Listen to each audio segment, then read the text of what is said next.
Did you ever get caught? I did get caught. Oh, you did get caught?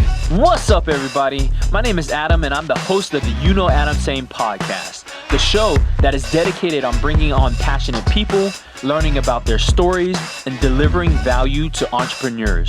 So if that's what you're interested in, go ahead and follow, like, and subscribe. You know what I'm saying? How's it going, guys? Welcome back to another episode of the UKnowAdamTsang podcast, where you get to know just a little bit more about people, passions, and all things business. Today, sitting across the way, I have Lissandra. Yes. Of Thrifty Supplies. Yes. Welcome to the show. Thank you. Thank you so much. Glad to have you here. For those that don't know, what is Thrifty Supplies? Yes, so it is a small business right now. Hopefully it gets bigger during the years. But we sell small business supplies for small businesses. So, for example, poly mailers, bubble mailers, stuff like that for businesses that cannot afford buying in bulk. We do that job, and then we sell them in small quantities. And that's amazing. One of the things that I have to point out here is that you are a recent graduate. Correct. You already have your own business, and you've been doing this for how long now? A years. Fantastic. Yes. That's amazing. So tell me the journey, right? How did you get to the point where you were like, all right, we're about to launch this thing and start this thing? Well, I think my motivation started when I was little. I always enjoy buying in bulk and selling. For example, in high school, I would buy cookies and sell them in bulk. So for at 25 Costco? cents. Yes, at Costco. Yes, You I did? would buy them. Yes, at Costco and Sam's Club. I would buy them in bulk and then would sell them for more because in my high school, they wouldn't sell the good candy.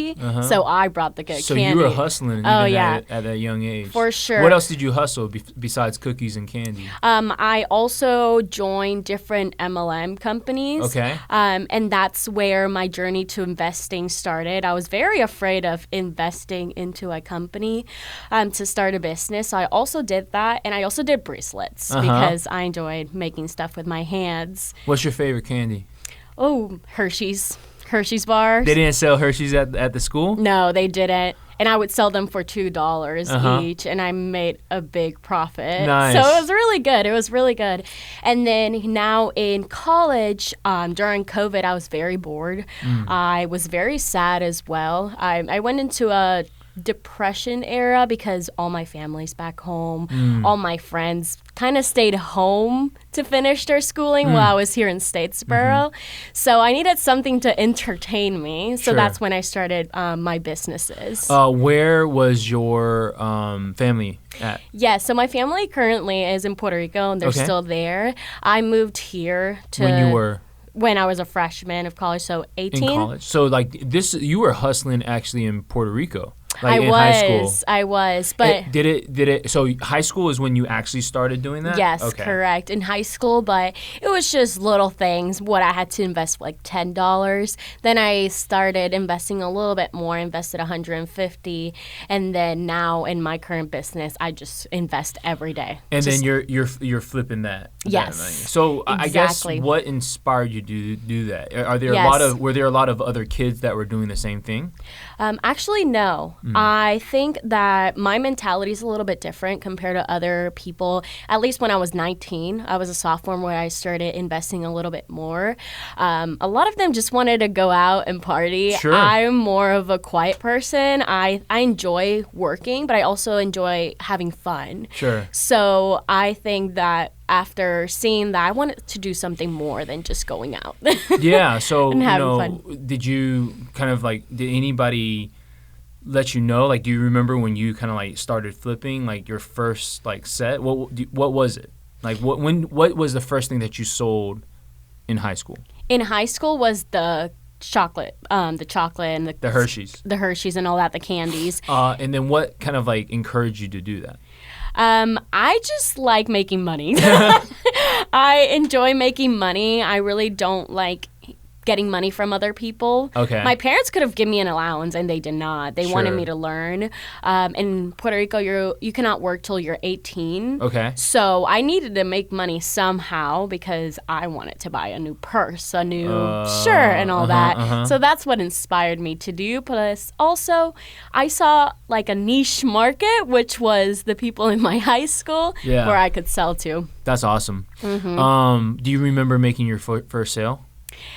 Not exactly my first sale, but I remember hiding the cookies and the chocolate in my lockers because we weren't allowed to sell. You're not supposed to do that. Yes. Oh, okay. So you're not only are you not like you're not supposed to do it. Like, we are not supposed to do it. We weren't allowed unless it was a fundraiser for the class, and it had to be approved by the principal and all of that. Were you really good at like fundraisers since you already had like everybody started like knowing you as the person that like flipped candy, right? Like did you ever get caught? I did get caught. Oh, you did get caught? So at some point, unfortunately, when I started selling these cookies that were very specific, so they wouldn't sell them in school. So obviously, why does everyone have these cookies with them? Not everyone. How many did you sell to get noticed?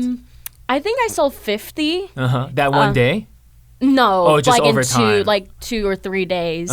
And the principal and the teachers started noticing that everyone had these cookies. So obviously, one person told the teacher who was selling them, and obviously they approached me, and I said, I haven't. So then from there, did you get nervous? I was nervous because I went to a private Catholic school, so anything you did, you could get in trouble. Plus, also, I didn't want to make my parents mad. Yeah, because they didn't know I was doing it. So did they get mad? No, not really. That's awesome. Yes, they did not, but I had to obviously stop selling. Oh, really? Yeah. And then everyone was looking at me, especially the teachers, making sure I wasn't selling cookies. Cookies, yeah.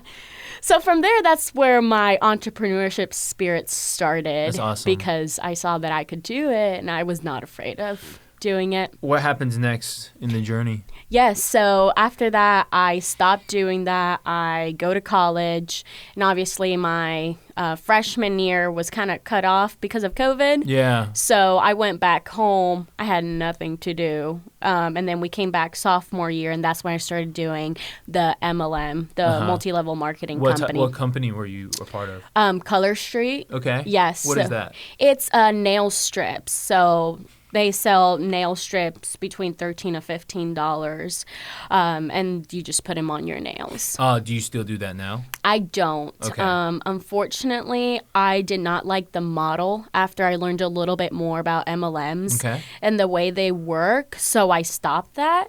What? Okay, so this is interesting because, like, I also joined an MLM at one point. Yes. What was it about it? And the thing that caught my attention was like, you didn't like the business model. So in your opinion, like, why is it that MLMs, why doesn't it work for you? Yeah, so first I was in the mentality of I'm going to make money because I was put into a group chat. Everyone was hyping me up saying, wow, congratulations, you're here. And I was one of the youngest ones in that group chat. So seeing praise from other people kind of motivated me, and everyone would post their sales on the group chat. Everyone would post their ranks because there was ranks to that and how much money they made, all that. So that kind of motivated me. But then I started watching videos about MLMs and YouTube, yes. And I started watching videos about it because a lot of people in the group chat started posting the amount of money they've lost. Yes. In the group chat? In the group chat. Okay. Because the thing is, there's a whole controversy. The company started raising their prices but lowering commission. And also raising their amount, there's minimum amount of orders per month. Got you. So they raised that as well. So it was called PV.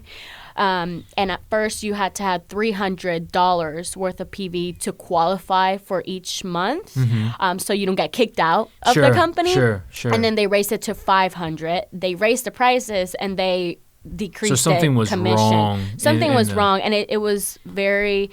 it was a lot of change, very different compared to the time I started. And from there, I just didn't like it. And then in the group chat, the top leaders would say, "Oh, you're just being boring. Yeah. You are not putting the effort." Yeah, and it's not that. It's just people buy, but they're not going to buy if they don't want to buy the product. Was the product good?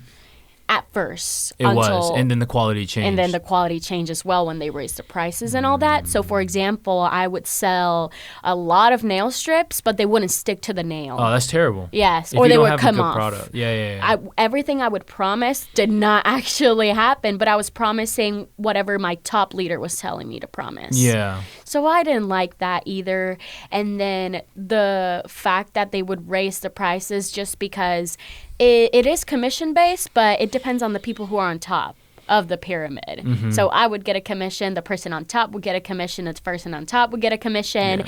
And obviously the person on top wanted to reach a minimum quantity to get that money. So they would basically come up to me and say, "Hey, why are you not selling this amount of money?" What would be your advice to people that are approached with the MLM, right? Like, Yes. I think that MLMs exist. The business models are, there's a lot of them out there. If someone approached you to join an MLM, what would your response be?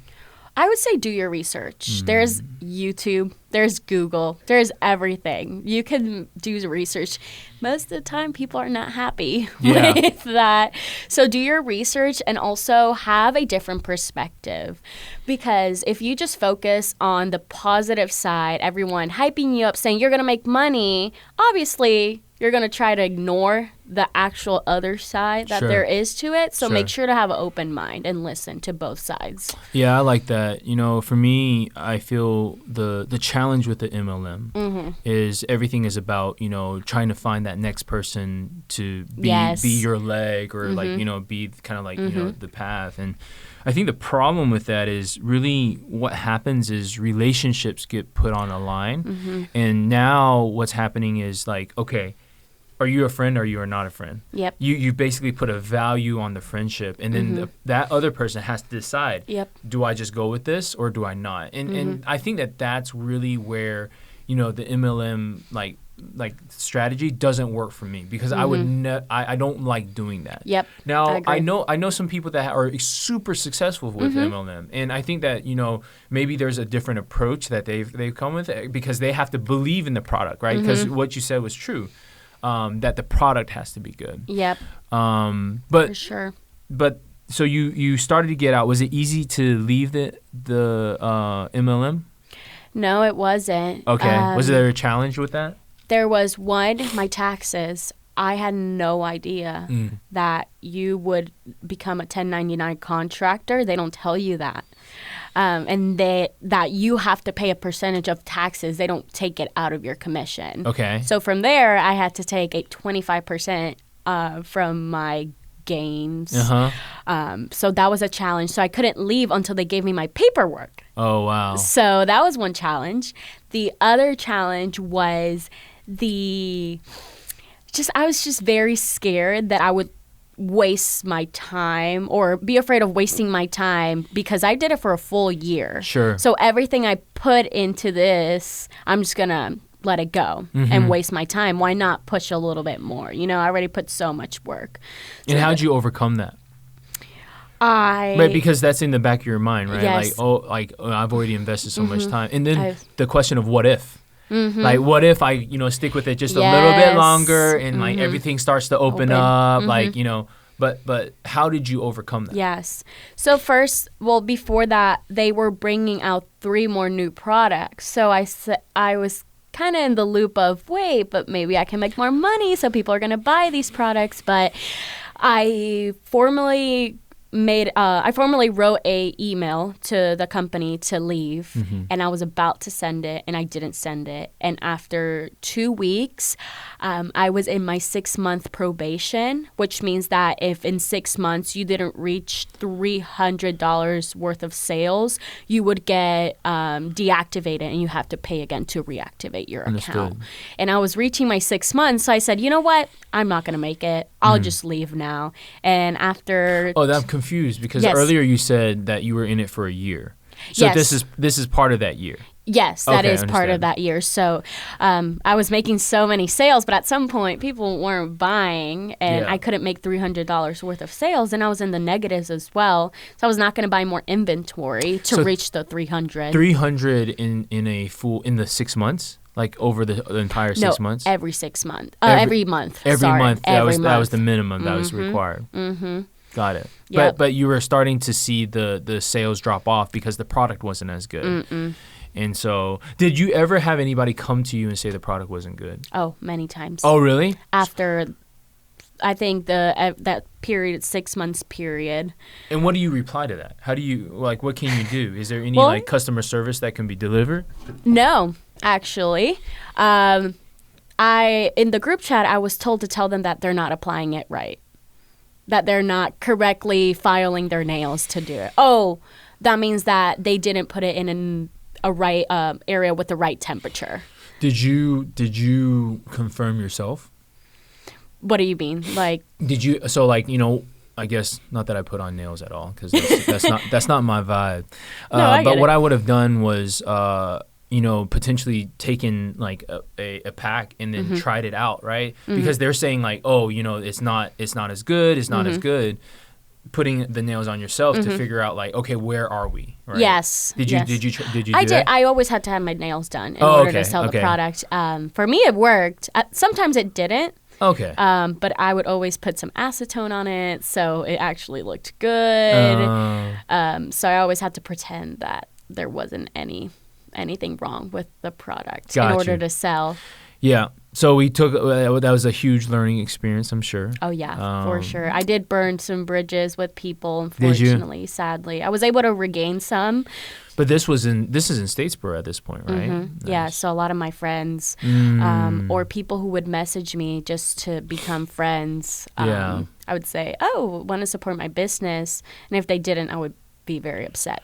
That's hard. That's hard. And I've learned that that's not right, you know? So let's move forward. Yes. You're in your junior year now. I was going into my junior year. Yes, Okay. correct. All right. So at your junior year, what happens next? Like when do you get this bright idea to, you know, start this company? Yeah. So May, I leave the company, Color Street, and then during that summer, again, I was bored. So I saw that a lot of the small businesses I follow through the Thrifty's, it was called Thrifty Nails Okay.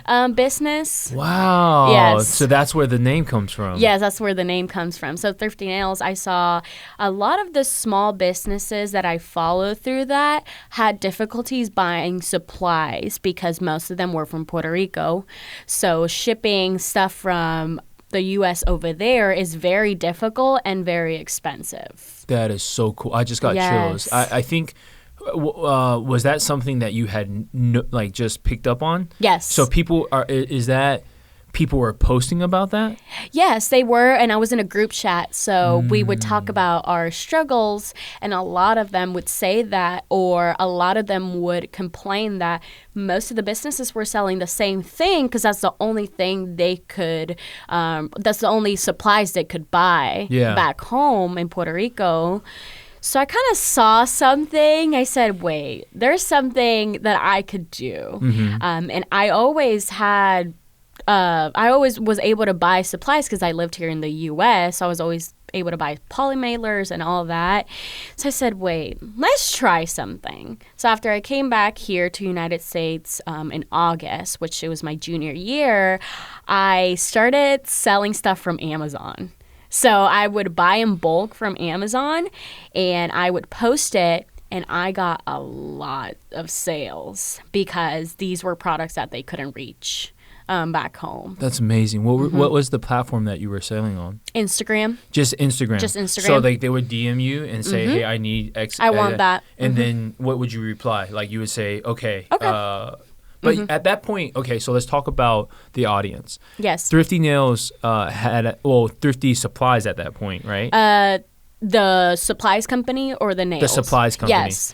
How many followers did it have 0 at that point? at that point. So you started over to build I that started social. over. Yes. So how come people So, but you did have an audience from before. Thrifty Nails. Through Thrifty Nails that you converted over to Thrifty Supplies. Correct. How many clients did you have like off the rip?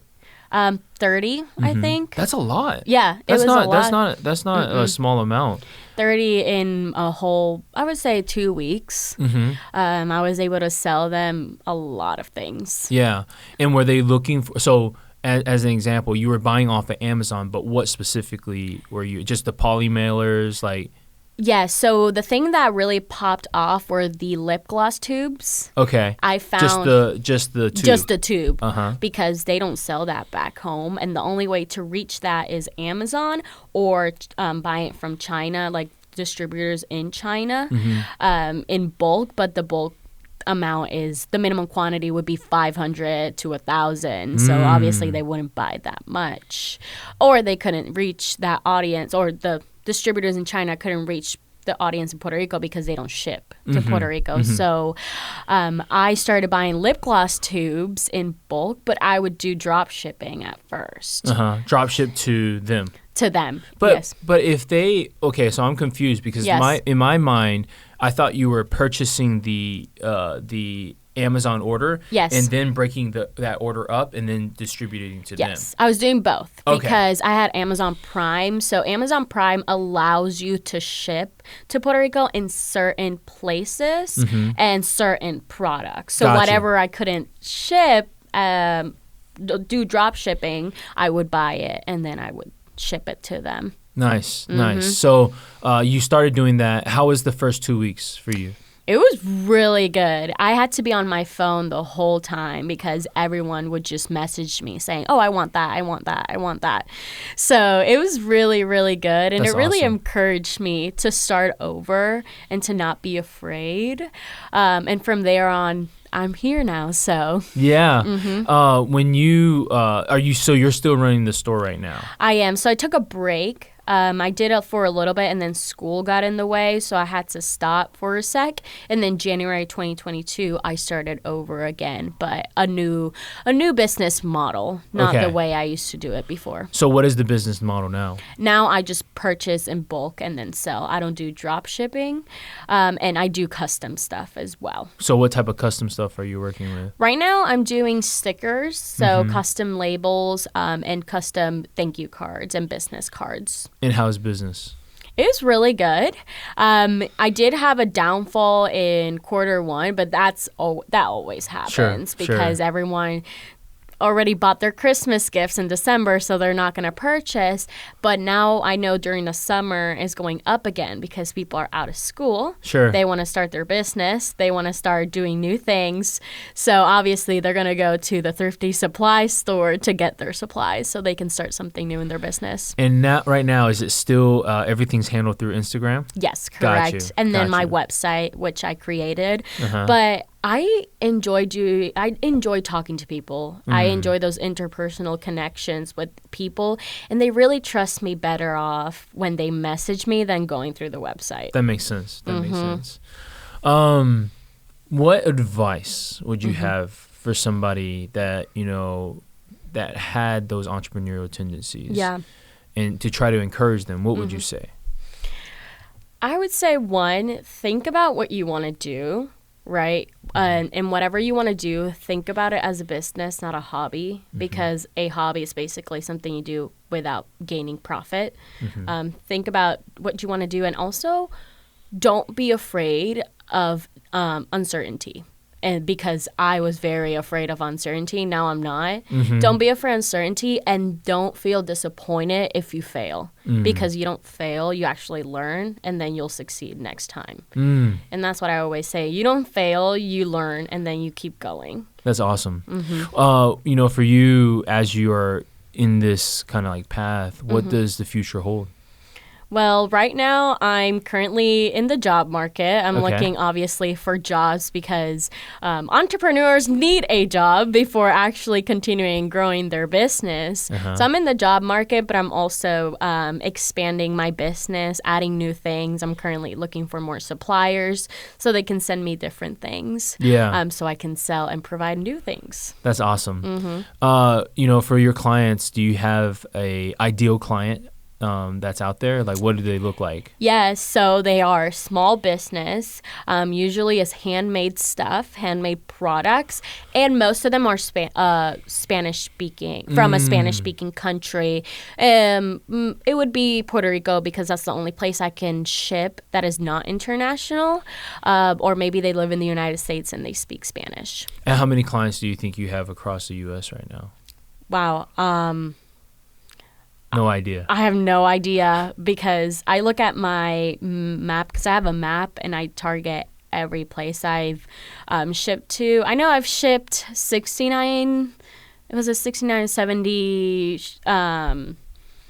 packages this month to Puerto Rico. Got you. Only Puerto Rico. Only Puerto Rico. And then the rest, all across the U.S. How much time does it take up for you? It just depends what I'm doing. I think it takes a lot of time, 7-8 hours, and I am, or even more, 14 hours, but I have to distribute it. So for example, if I'm in my apartment, I have to answer a lot of messages while I'm doing other things and stuff like that. Sure. So you're always on your phone. I'm always on my phone, but I've been able to balance it out a little bit. Obviously, when I go out with people, I like connecting with them. I'm not going to be on my phone because I would not appreciate if they did that to me. So that's right. That makes sense. Let's talk a little bit about the benefits of being bilingual. Yeah. When did you learn Spanish? So all my life, since I was born, I've been learning Spanish because that's the first language in Puerto Rico. So just when I was born. Yeah. And then, you learned English as a second language. Correct. And when did that start? So that started in the home. So my dad's from New York, but he's also Puerto Rican. So he moved to New York and then moved back to Puerto Rico. So we've been speaking Spanglish in the house, so Spanish and English. You might catch me sometimes speaking to someone in Spanish and English, and I just don't realize it. Okay. So that's why I learned. And then in school, since kindergarten, you have to learn English. Got you. So it is part of the curriculum. Understood.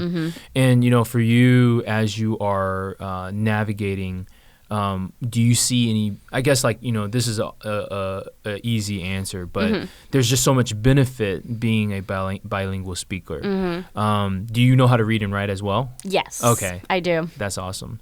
Do you plan to leverage that in any sort of way, moving forward in the future? Of course. So first, I do want to open other businesses. So obviously I can leverage that one with my target audience. I can target people from Puerto Rico that don't know how to speak English, and I can target people that don't know how to speak Spanish here in the United States or somewhere else. And also in my career, because I do also want to start a career somewhere. Obviously, if I can leverage that, that would be great. What would be the ideal job? For me is becoming a sales rep. I want to become a sales rep somewhere.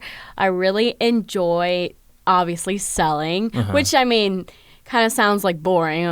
Selling, and then obviously sales reps sell. But also making a connection with someone, being able to offer them something, being able to see that product or service help them growing, knowing I helped them. Yeah. And then me leveraging from that as well, getting a little bit more money from that. So I'm very open with that. I'm money driven. I know. Love it. I love it.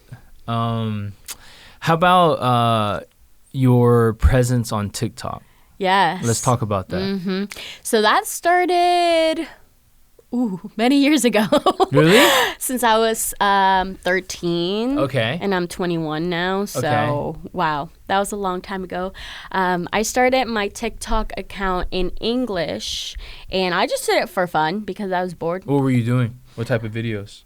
Just anything that was trending. So I would join the trend. Whatever was trending usually was dancing, maybe lip syncing, transitions, all that.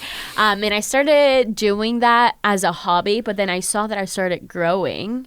I would get on the For You page, and I would start growing my following until at some point it just became 13. 13, yes. So that would have been how many years ago? 7? Was TikTok around during that time? It was Musical.ly. Oh, that makes sense now. I So wanted to make sure that I wasn't going crazy. So I saw the whole transition from Musical.ly to TikTok, and I started doing that. I actually started growing a following in Puerto Rico, and I had my meet and greets. Oh, you did? I did. No I way. did have meet and greets. Do you have any old like? I do. Oh, no, you don't. You're gonna send that to me. I'll send it to you. I still have the things they gave me, all the poster boards and all that. I did meet and greets. I sold merch. I joined groups. How many followers did you have at the time? I would say, I think like 150,000. Wow. Yeah, now I'm at almost 300,000 on TikTok. TikTok, yeah. Nice. And but this is your personal brand. My personal brand, yes. That's nothing to do with my business. So I kind of started selling myself first before actually selling my business. Did you do you leverage that at all? I do. How? I do sponsorships. Okay. So I have contracts with different companies. That's awesome. And I do sponsor videos and all that. So I started learning about negotiations through that process, and also adding value to myself and knowing all the terms and conditions and all that, because I had no idea what I was doing. So that's how I do it. And then TikTok pays as well. So that's what I've been doing as well. Is that a pretty solid revenue source for you? No, it's not. It just depends on the month. Up and down? Up and down, yes. I really don't rely on that because also it takes a lot of time. I've set it aside a little bit, but finding sponsorships does take a while. So I have to find companies that are willing to offer a sponsorship, and also that they want to work with me. Because sometimes I just think that company and myself, we don't fit, so Gotcha. I cannot help them out. But I've done several sponsorships with different companies, which is really cool. That's super cool. Meet and greets. Did you do any meet and greets in the U.S. after you came to college? No. So most of the people know me from Puerto Rico, and if I still go back home, I don't have any breaks. Really? Yes, because now I have my Spanish account. I decided to split it up because it was getting too hard to speak Spanish and English in one account, so I just split it into two. So it's really hard when I go back home. I really don't get that personal space. What is that like when you go back? You get people coming up to you to take pictures? Not even that. They take pictures of me as you're just walking as by. I'm doing stuff, and I see weird? it. It is a little bit weird because. But you still gotta give it to the fans. No, right? yeah, I'm not. I mean, I'm nice as long as you don't disrespect me, or Have if you ever I'm been doing disrespected? not disrespected directly, but I had someone take pictures of me and my dad while him and I were having like a hard conversation. So it was just a lot because I'm trying to focus on what my dad's trying to say, and then also I see this person just like taking like a little camera. Oh, yeah. My goodness. So that was difficult. Or, sometimes you have things with your family. You have disagreements in public. I had that happen in a Wendy's. And these two girls were just staring, and I knew that they recognized me. Were they recording and like No, they posted, weren't. No, but they were staring. Yeah. And yeah, it was kind of difficult.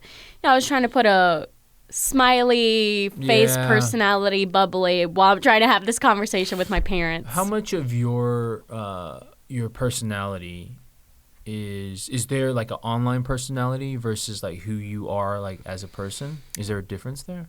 There's not. I guess in camera I'm more bubbly. In person, I'm a little bit more chill, okay. But I'm still nice. I'll still talk to you, but I'm very private.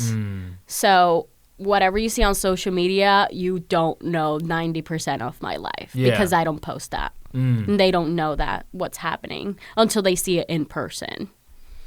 Yes. Drawing that back to kind of like how important is it in this day and age as an entrepreneur to really work on your personal brand? Very important, because if let's say you show your face. If your face is part of the company, people know you, and you do something that makes people angry or mad and they recognize you, they're going to connect your business to yourself. Yeah. And whatever you do, your face is part of the business and vice versa. If your business does something that a lot of people are angry about, you are also part of that. So it's very, very important for you to have a good representation of yourself and the company. That's right. Mm-hmm. Well, I'm so excited about your future.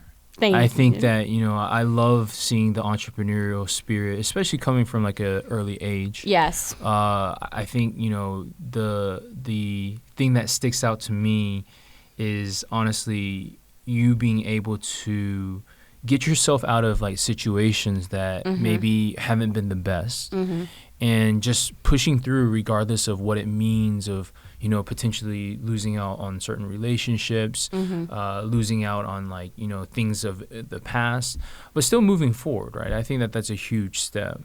But I really enjoyed our time kind of like speaking on the podcast today. Yeah. I'm, again, so excited about your future. And awesome. As usual, if there's anything that I can do to help, please let me know. Yeah, thank you. I appreciate it. Well, thank you again, and enjoy the. You have anything for the audience before we head out? Yeah, make sure to follow me at Candylissy and at Thrifty Supplies. Fantastic. On Instagram. Candylissy is spelled how? CANDYLISSY. Fantastic. You guys go follow her. Awesome.